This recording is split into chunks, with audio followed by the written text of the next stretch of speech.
This is the Horse Radio Network. This is episode 498 of the Dressage Radio Show, official podcast of the United States Dressage Federation on the Horse Radio Network, brought to you by Kentucky Performance Products and Total Saddle Fit. Today, we are going to bring you part 2 of the discussion about the new USDF dressage test with Bill Warren and Bill McMullen, along with a book review of The Rider's Balance from Sylvia Locke. And Eliza Signor-Rom gives us a great trainer tip about test riding.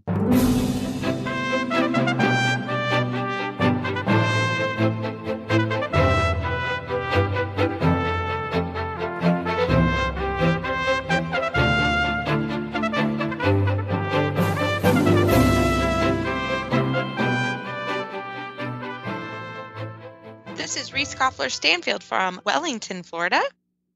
And this is Philip Parks from Rockwood, Ontario. And you're listening to the Dressage Radio Show. Hi there, Phil. Good evening, Reese. How are you doing today? Well, how is Paradise? Paradise is great. It was a really great day. I'm not gonna lie. It's been a really busy week this week. A lot of things. One of my sponsors, Triple Crown Feeds, had a big event. Then yesterday was the Helga Strand Dressage Open Training Day, which was always interesting. I didn't stay for the entire day, but that was pretty interesting. And Jessica Spracklin, my assistant for the winter season, she's doing her first Intermediate 2 at the schooling show. We have a schooling show this weekend. And Bill McMullen, actually, who you've been hearing from on our test riding, he donated his lessons as a silent auction item, and Jessica won it.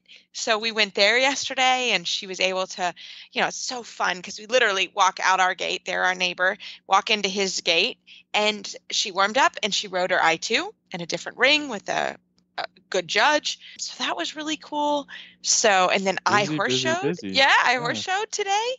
Karen Isberg's The Natural E. We had a great first outing out, which was really good. Having to go to Global and trailer in, and he was quite good. Actually, we're really happy. Got all our qualifying scores. Got our score for freestyle. Got our score for regionals. So that was really fun and always fun. The first CDI this weekend. The first CDI, and Phil, you have the results, don't you? No, I don't. Well, I have them right here. Oh, okay. Laura, I didn't have them pulled. I did have them pulled up. Yeah, I was like, you had them. That's why you threw it to me, but yeah, I don't have them up anymore. Yeah, so Laura Graves and Verdatis actually showed today. I had to go home. I had to take my horse home, so I didn't see her.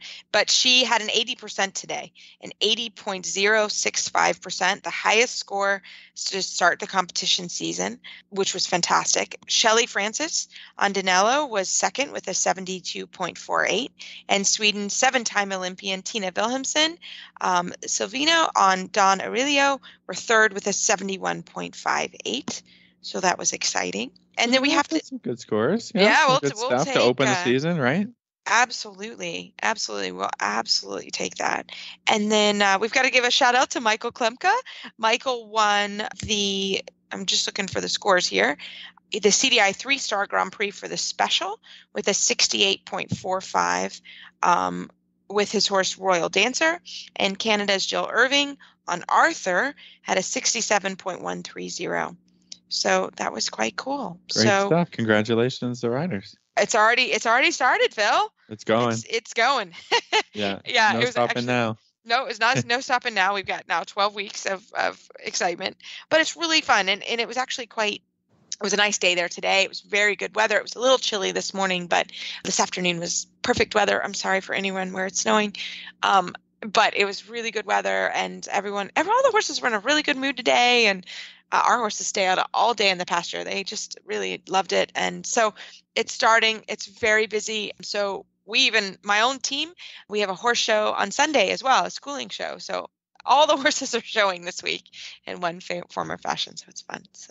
Okay. Well, good luck to the Phil, team. we got to give you a shout out. You had some very good news today, which we have to give you a shout out. I was just bragging on you a little bit earlier, but the horse Yeah. that I was riding for Angela Cook, his name is Decimo, and I just got news that he is reserve champion horse of the year at first level. So I'm very proud of him. He's a wonderful horse. For the And country of Canada. That's yeah, fantastic, it's Phil. great. Congratulations. Yeah, very happy. Very good day. A smile on my face after I went and drove, and I drove to the barn and I rode, and it's just like snow is coming in sideways today, and it's as usual, I wasn't in the greatest mood, but Everybody knows it's winter, so Cranky Phil's coming out. But Phil, we actually, we're very excited for you, and that's not bragging. We're all happy for you, and in horses, I cheer on everyone's successes because we all know how hard this game is. So congratulations, Thanks. and we have a great show. We're going to continue on. Actually, we're going to get started with the Bills, as they're known. Bill Warren and Bill McMullen are coming back with round 2 of the new 2019 tests. We hope you enjoy them. Well, we are back with our part 2 with the Bills, Bill McMullen and Bill Warren of Warren and McMullen Dressage. Bills, welcome back. And Bill Warren, congratulations. You just became an FEI 4-star judge. That is amazing. And Bill McMullen is a certified instructor and a faculty member, also a gold medalist and also a large R judge. Gentlemen, welcome back to the show. Thank you, Reese. Thank you, Reese. Well, and like we talked about, you guys are my neighbors, so I love down here, and I love being able to see you guys every day. It's lots of fun. So, Bill Mack, can you talk to us a little bit about third level going for our 2019 new tests? Sure. Well, going on to third level, we discussed in the prior section about some of the changes, the nice progressive changes that happened for training first and second level that were very progressive. And as Bill Warren pointed out, the test riding committee was really taking things into consideration to be able to set them up in a way to develop the collection needed in second level. And of course, and looking on to third level, and if we read the purpose at the top of every level, it always starts with saying that it has to demonstrate that it has already achieved the requirements of the prior levels, and moving on and what we add for the next level, so a higher degree of collection. And at third level, we also introduced the extended paces as well. So we have one more element there in terms of adjustability and transitions within the gates. But looking at the 2019 third level tests, we find that they actually are unchanged compared to the 2015 tests that we had. So in terms of the progression through third level, we are all pretty happy with how the tests are set up. And apparently the test riding committee was as well, since they made really no changes there. And of course, the other things that are introduced at third level are the half passes and the flying changes. Those are the two, probably the big highlights of that level, in addition to the added degree of collection that's needed and the difference in the paces. Fantastic. And Bill Warren, what are some movements in third level that we can just go through? Well, we have, again, the shoulder in third level is the first time that the half passes are asked for, and those I think are already placed in a progressive way. Third level, one starting from a shoulder into a half circle and a half pass, which is a good combination and for a younger horse. And then by the time third level 3 comes, it's a little bit more of a difficult combination with the shoulder in and the two 10-meter half circles, and then leading into a more steep half pass. But I think the third level lateral exercises have been already put in a progressive manner to give horses and riders a chance to digest the higher degree of engagement and collection at that level. So I think there really were no necessary changes. And of course, the flying changes are the first time they're asked for, but again, they've already been progressively placed. So I think the feeling was that those tests were horse and rider friendly as they are, and therefore no changes needed. So I think, yeah, Bill, sorry, I was in talking about the lateral work, you went from third one to third 3 in terms of how the half passes progress. But looking back at third 2, maybe if you want to just address quickly a little bit the shoulder into Ronvair line that we have in third 2. Oh, right, the importance of that. Which we used to have the Ronvair in second level, but that created a lot of problems at that level. So it was taken out of second level during the last rewriting of tests, and it was left of part of these new tests. And the purpose, I mean, the shoulder in really is developing engagement and bend, and the renvers then shows the correctness of the balance and shoulder in when the bend into the renvers has to be changed to the outside, and how proficient horse and rider are in achieving that change of bend and being able to maintain the correct angle and the line and self-carriage. So overall, everybody felt that keeping the renvers, it's a little bit more appropriate in third level from the second level. Is that kind of why they changed it to that? Personally, I agree that it was better for the third level tests. I think at second level, when we have so many riders just coming along, it was, I think, too advanced of an exercise. But I think by the time we arrive at third level and thinking, even further, when pirouettes are developed in fourth level, I think of a third level rider should be capable and proficient in being able to ride that combination of shoulder in and renvers. And it really, I think, shows the honesty in the balance and self-carriage when that works correctly. And if it doesn't, then you kind of have to go through your checklist and say, okay, well, where have I gone wrong? Because that should be possible. But it was too early in second level. So it was taken out, several years ago when the tests were rewritten. A lot of times I have riders that sort of question me about, or just talking to people in general about, describe the difference between a second level horse and a third level horse, because in both levels they ask for collection. Now in second level or in third level, they're sort of asking for more engagement.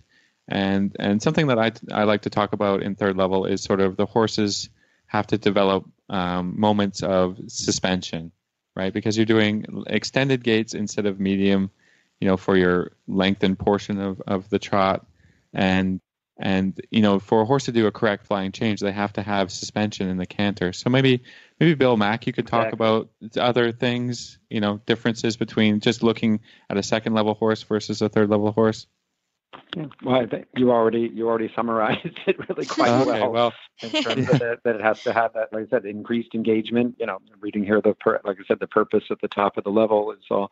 You already said it almost close word to word in terms of what's required to show that better distinction from collection and medium and extension, and the defined transitions in those so that they can show a difference. And I think one thing, I think Bill and I both use this a little bit, and a lot of judges do, when you have to have this difference between medium and extension, because a lot of people sometimes in the medium, they go for it in medium, and then there's not enough difference left to show for extension.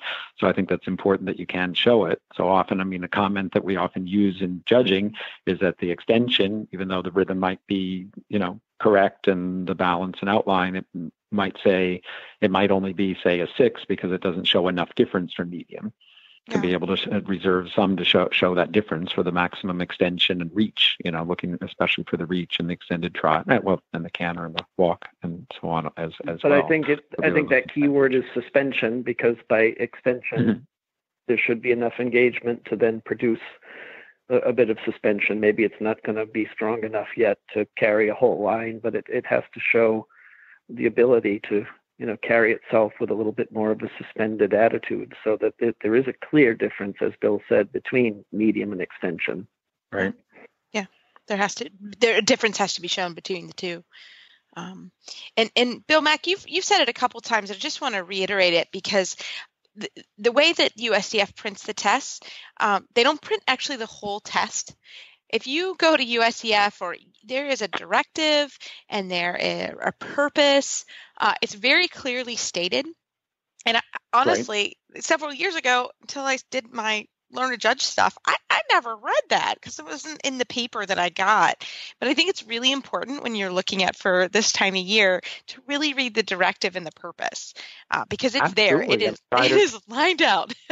But you have to do a little research to find it. Yep, I for sure. But it's all there, and I think all riders should be required to read it. I think all their instructors and trainers and coaches ought to insist that their people read that before they go in the ring. And because a lot of riders come out and don't understand the judges' marks or and remarks and so on. But, then if you look and read the directives for each movement and what's the essence of the movement and what they're looking for and realizing all what goes into every score, then they can start to understand. But I think it is. And it's a great time as we're all kind of talking about it and we're going through it.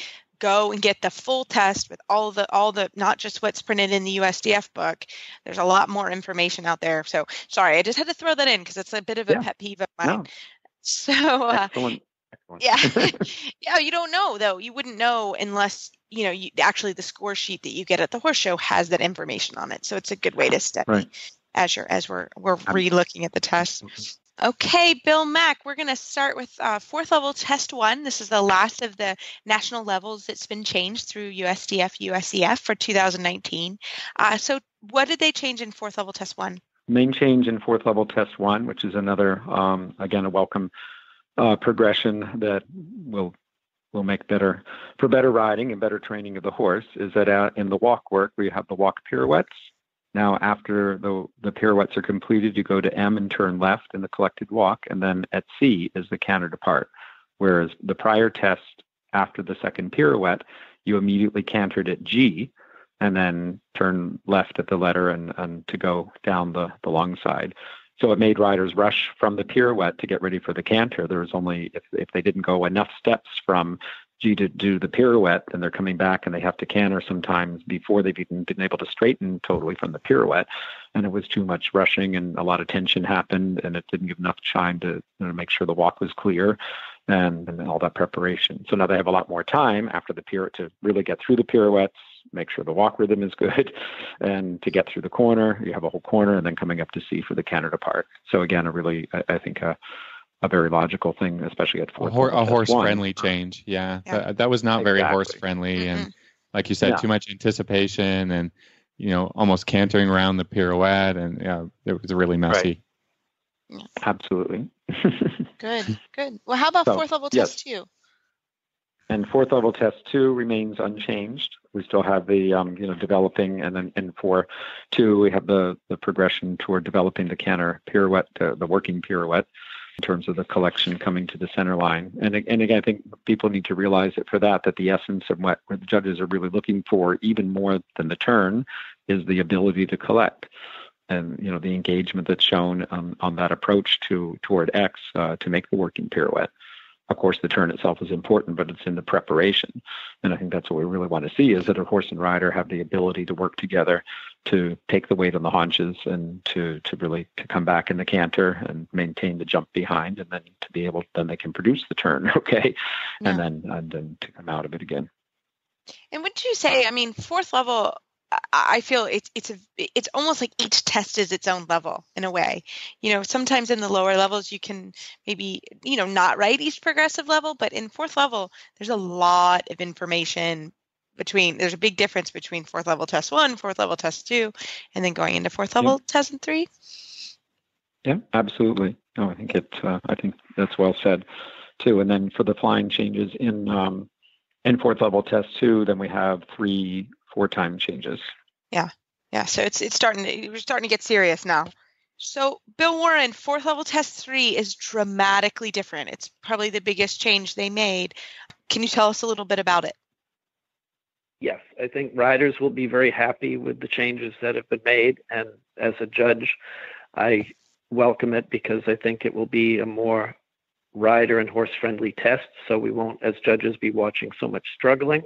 I think they shortened it, I think, considerably by taking away, I don't know if it was one extension, but it is shorter. One significant thing that has been taken away is the halt, the rein back and forward and rein back again, or the shackle as we call it. That caused too many problems and ended up, mostly being a wrestling match between horse and rider. So the rein back is still there, but only one, which I think is a very good change. Let me ask you a quick question, as not maybe as judges, because as judges you see people struggle with that movement a lot, but as trainers, does that movement not have value in the training? I think it does have value, but I think it's a bit premature at fourth level rather. Okay. I would that rather makes sense. see it maybe part of a St. George or even I-1, but I think it's a bit premature at fourth level for a lot of riders. And in some ways, I hate that things are taken away, because I think there are ways to get riders to understand better and trained better that these things shouldn't be a struggle. But unfortunately, along these levels, we see people skipping details, and okay, well, I did this level last year, so I don't really want to do it again. And only from a really correct engaged halt is a horse going to be able to rein back with fluidness, and then to be able to move off a few steps and walk and come right back again. You can't do that on a young horse that isn't in that collected balance. But unfortunately, lots of times at fourth level, we see a horse that really isn't even achieving collected walk, and the halts with the hocks out behind, it's struggling in the first rein back, then to walk forward and then rein back again without a second halt was just too much of a struggle. And then unfortunately the horses end up having to suffer, because what else does the rider have to do at the moment? They have to get it done, so they take it back from the bridle. And so I think in many ways we were trying to go easier on the horses, but I agree with you that it shouldn't be impossible. I think it is a valuable exercise, but I think better off at a higher level. Yeah, maybe we should petition the FEI to put it back into I-1 or something. Because I mean, again, like, good luck. I think it's a really valuable. Yeah, right. Yeah. I was just thinking it was. I like to see it when they put it in, in that test, because I think it is a really good test of horse and rider. But like you said, maybe a little bit too early in the training. Yeah. It used to be part of the Grand Prix years ago. Yeah. And then, and I think it would never end up back there, because they, I think, would be afraid that, in trying to make this more of a spectator sport, that would be too boring in a Grand Prix now. But in comparison, asking for it at fourth level when it used to be part of a Grand Prix, I think at fourth level it's a little bit too much. Yeah, not appropriate. So what else is in this 4-3? And then the other significant change in fourth level is the line of 4 tempes was taken out, and there's just one line of 3 tempes. Again, trying to make it a bit shorter and more friendly for horse and rider. Something had to go away, and we've already, asked for the 4 tempes in the 4-2 test. So one line of changes was taken out, but the pirouette segment and all of that is pretty much the same. Yeah, so they just made it shorter and a little bit more friendly, horse friendly, is what it sounds like. Yeah. Well, I think there should be some. Sorry, I was just going to say there should be something left for the St. George, right? You do your 3s and 4s in the St. George. Yeah. Right?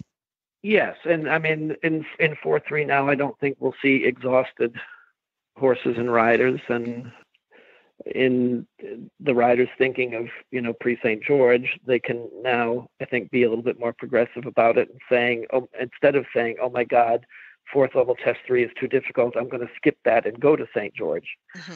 Yes, which a lot of people did. I think we saw that a lot of people did, and I have to say the St. George is more rider and horse friendly. It promotes good riding. It's a fluid test, but I think now riders will slow down and say, oh, I can do this, and give the horses a chance to further develop, get stronger in self-carriage, and then be really ready for the St. George instead of just skipping over it because they could do all the movements and didn't want to struggle through fourth level. Yeah. So overall, it seems like the test committee did a fantastic job and really made all of this quite horse and rider friendly. They really looked at some of the tricky spots, which is fantastic. Well, and Bill and I, we felt really honored that we were asked to help with the filming of a lot of these new tests, and that was really a much more creative format that they did this time around. Instead of just filming tests and then having judges commentate on them, they really went really much deeper into, I think, the whole training process, as well as the judging aspect, by having trainers involved as well as judges, and I think they're very instructional, and I hope people will really take time to look at them. Yeah, no, I love it. So everybody, we were all part of this team that actually went through the test, and there are other trainers also around the country that did different levels. I will as soon as it's released or we get more information, we will let you know. But it will be coming out soon, and we're excited, and we will share it. So, well, you gentlemen, as always, are wonderful guests, and we can't thank you enough for coming on the show. How can our listeners find more information about your team? Warren McMullen Dressage. We have a website, warrenmcmullendressage.com, and that's all Warren McMullen Dressage, all one word. Also the same for a Facebook page, and under my own name as our personal Facebook page, which also has some horsey information sometimes under Bill McMullen, but we're reachable through all those means. We're located in White Fences, as Reese said, right across the street from Reese, where we see her riding every day, so we get to talk and wave to each other across the street. Yeah, I love it. I know, and I spook one of your horses every morning, and I hate it. You're a sweet assistant. I spook that horse every day with my one horse, and I'm like, oh, Maddie, I'm sorry, but we love it. We love it, and we can't thank you. Reese, it's good training. Yes, I know. It's every day now, and now I just scream door or something, so poor Maddie knows I'm coming. But we thank you guys so much. Yep, and that's what's the best thing about you two as judges is you are out there every day, just like us, with all your horses training, and it's so fun to see it. So, well, thank you guys so much, and I will see you in the morning. All right. Thank you very much, Reese. Phil. Everybody have a great evening. Well, Phil, right after this break from Kentucky Performance Products, we're going to come back with the book review that we've been promising. The sun is just peeking above the tree line as you walk into the barn. You grab your horse's halter off the hook and head out to the field. The dew shimmers in the sun as you walk across the damp grass. You call his name and his head comes up as he walks toward you, looking for the apple in your pocket. You take your time grooming, enjoying the peace and quiet in the empty barn. A refreshing breeze greets you as you start down the tree-lined path. Your horse ambles along on a loose rein as you both enjoy a relaxing ride. The feeling you get on an early morning hack is why we do what we do at Kentucky Performance Products. This feeling is brought to you by Microphase. Fill the nutritional gaps in your horse's diet. Microphase Vitamin and Mineral Supplement is a low-calorie way to provide your horse with the vitamins and minerals missing from their diet. The horse that matters to you matters to us.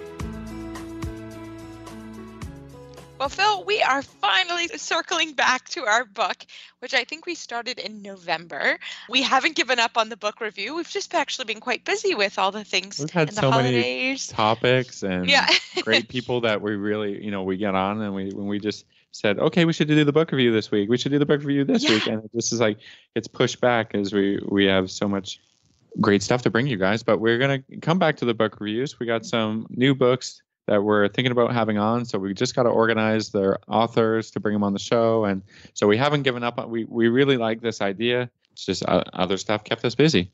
Yeah, we will be on another book very shortly because we know there's lots of people up north that have been asking actually because it's quite chilly and they want to. People are stuck indoors. Yeah, people are stuck indoors and they're where are our books? So we will get started on that. So, but we've got a book review of Sylvia Locke's book, The Rider's Balance: Understanding the Weight Aids in Pictures. So Phil, do you want to get us started? Because there was some really, really different ways to look at things in this book that were really helpful. So why don't you get started on what you were thinking? Well, first of all, I just wanted to thank Sylvia for coming on our show, and she was a great interview, and we talked for quite a while, about training, about horses, and it was a lovely review. So again, it was in November. You might want to listen to that before we get into the book too much. Give you a little bit of an understanding of where she's coming from and how she came about to writing this book. But I thought this was a really interesting book because it dealt with a lot with the rider and the rider's responsibility for thinking about their own balance and on a horse and off of a horse. She did it in the book. She talks a lot about doing some exercises and thinking about things when you are not even on a horse, because if you aren't balanced off of the horse, you're obviously not going to be very good at being balanced on a horse when you're in motion. So I thought that's a good point to make. And she does talk about doing some instructional courses, horses not involved at all, just riders on the ground, thinking about posture, thinking about alignment of people's bodies, and have them just walking or cantering as a person. I guess it's skipping, to think about how their weight is distributed between their feet and into the ground. So I thought that there was a really good point that she made in that she talks about when you are on the horse, and we all say that you sit on a horse, but that is a little bit of a misconstrued concept, because you're not sitting on a horse as if the horse is a chair and that it's meant to, bear all of your weight. And we know that to sit on a horse is to really be balanced, and especially with your upper body, you want to be lifting and being responsible for your own weight on the horse, and not having the horse so much carrying you, but going along with you, that you are going with the horse and you're not obstructing their ability to move underneath you and to express themselves and to be free in their movement. So I thought that was a great idea and concept that I wanted to, bring to our listeners. So that was sort of my takeaway about, about this, as posture things and weight bearing things, and some great ideas about that. Yeah, she really did. So, like, for example, she goes by chapters, and her third chapter is natural balance, allowing gravity to work for us. And she's got a picture on page 45, actually, of a rider. And then it's a rider only by sitting in the center of the saddle with an appropriate vertical pelvis, where the rider be correctly aligned to let their legs drop. They will have the freedom to move their legs forward or backward, desired, without losing the balance. And she's got a great just illustration of a rider sitting correctly and a rider not sitting correctly. And it sounds so obvious, but it's not, actually. I was working with one of my riders today about this, because she was holding at her hip. And when you hold on the hip, you're not able to really sit in correct alignment. And so she was really struggling just with picking up the canter, but really it was just how she was sitting in the saddle. So she's going to have to really work on that. And then the same thing. I thought that's again, coming back to that, she was talking about with the lower half of your body, hip downwards, is to allow gravity to take hold of your body, because, it's going down already, right? I mean, we don't have to, we shouldn't have to struggle with making a long leg, because the effect of gravity you should take all of that straight down. Right. And if we sort of can relax a little bit and allow that pull down, then we're going to have an easier time with keeping an open hip, a little bit straighter knee, a little bit our ankle coming down to the ground. Yeah, and she talked about that. She's like, the most common problems are lack of core strength, stiffness in the hip joints, and lack of confidence, leading to tension and gripping. And I know Phil and I both work on this. Like, I'm always trying to work on core strength, always, because you can never really be strong enough in the core. And absolutely. Stiffness. As I've gotten older, not that I'm old, but I'm getting older this week. I have to spend more time doing yoga and doing stretching every morning, because the more I stretch and the more flexible I am and the more comfortable I am, the better I ride every day. And that's really a big deal. That's really, really helpful for me. So I really have to spend time thinking about that and doing that every day. And, we do this all day long, but it doesn't matter. I also have to, I don't sit at a desk very often. Well, right now I'm doing the show. So literally I'm looking at this book and she has a picture of someone sitting at a desk, and I'm like, oh my gosh, I'm slouching. I'm just kind of sitting hunched over and yeah, like in a weird position where I'm not in any sort of alignment. So I'm like currently making sure I'm sitting up. So, just these things that you don't think about, but really become important. And she does talk a lot about that, which is really helpful. And, she talks about just knowing sort of what your weaknesses are and where your alignment is a problem. Yeah, being body aware, and you can do that like she talks about, and I said, so you can do that on the just on the ground, walking around. Do you walk around with a good posture? I mean it's helpful to be balanced when not on a horse, and then she says, okay, well, if you're walking in a straight line and then you turn to the right, for instance, you weight bear on your right leg. Well, why would you not do the same thing on a horse? When your horse turns right, it helps the horse if you do a little bit of weight bearing on the inside stirrup. And she says, like, not we talk about weight bearing on seat bones, but that can lead to riders collapsing over an inside seat bone or an outside seat bone. If we think about taking our leg a little bit longer and weight bearing a little bit on the inside or outside stirrup, now we're creating a longer leg, and we're using gravity to help us, and we're helping the horse to do his job. So yeah, just different descriptions of doing the things that you've been told to do by your instructor, and we talk about this a lot, that we have a lot of different people on the show, and we love new ideas, or what we really like to have is different ways of explaining the same concepts. Because there's nothing in this book that is different from other books that we read or that we talk about or other instructors, but it's, again, different ways to go about talking about an issue of imbalance or training a specific movement. Yeah. So I absolutely, I would pick it up, read it, talk to your instructor about it, because again, everybody learns differently, which is one of the reasons we came up with this book, book of the month, or we may do it every couple quarter, but really to help people find books that help and speak to them. And it may work that you're doing it sitting at your house, or sitting on an exercise ball, or taking it to the arena, looking at the book, riding creating a little discussion. Creating discussion. So shooting us a question, or talking to your trainer about, hey, I read this concept. What do you think about that? Could you help me to, can you explain this a little bit more to me?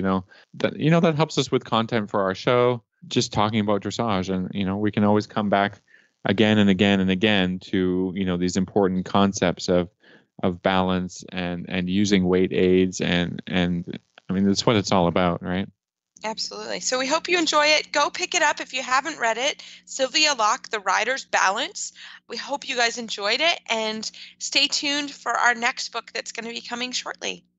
Well, Total Saddle Fit has some fantastic news in 2019, and we're really looking forward. And if anyone has any saddle fit questions, we have Justin from Total Saddle Fit coming on in the next couple weeks. So please send them in, because Justin is awesome. He'll answer all the questions that you have on saddle fit. But Phil, there's some fantastic new products coming out from Total Saddle Fit we wanted to intro. Yeah, Justin's good heads up, because he is coming on. We love the questions, but he's going to talk about some new stirrup leathers that they're debuting. They're a little bit different, kind of hard to describe, so we're going to have him on to talk about it. But you can check out on the website the new stirrup leathers, and also they've decided to make the synthetic girth in the long version, like the jumping or all-purpose version of that for the new girth. So, as always, they're innovating over there at Total Saddle Fit. They're bringing you new products, and I think if any of the if they're like any of the other products that we've tried and use every day, they're going to be great. So we're really happy to get Justin on. Absolutely. And this week we have a great Total Saddle Fit tip of the week from Eliza Sidner. If you have any questions on Total Saddle Fit, don't forget to check out their website, totalsaddlefit.com.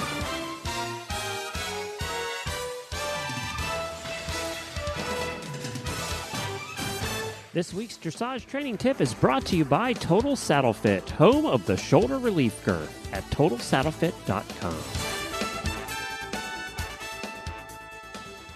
Well, we are very happy that Eliza Sidner-Ram stayed on for the Total Saddle Fit tip of the week. Eliza, thanks for staying on again. And you've got a great tip for us about the new tests that are coming out. How are you dealing with those in your program? Well, my approach to writing any new test, whether you're moving up a level or in this case, they're just new for all of us, is to break them down into chunks. Let's say you're moving up from training to first level and you're looking at the test and thinking, oh my gosh, this is overwhelming. This is so much. Break it down into chunks and start out with trying to put just a couple movements together. Let's say the center line, the first center line, halt, trot on, turn left or right, whichever way the test says, and do your first movement. And just practice that a couple times, that you practice chunking it out that way, and you can do one chunk and practice those couple movements together so that you feel how you need to plan ahead. Let's say after your trot off from X, you need to plan your turn at C, balance the horse in the corner, and then start with your trot lengthening across the diagonal, if that's what the first movement is. And the first time you ride it is probably not going to be the best. So you ride it and then you regroup with your instructor or even on your own and think, okay, I need to ride a better corner. And then you try that again, just chunking it out like that. And then putting another chunk together. And then when you feel like you have the chunks fairly well organized, then you can put a couple chunks together and put the test together that way. Because for all of us, when we move up to a new level, things start coming at you really fast.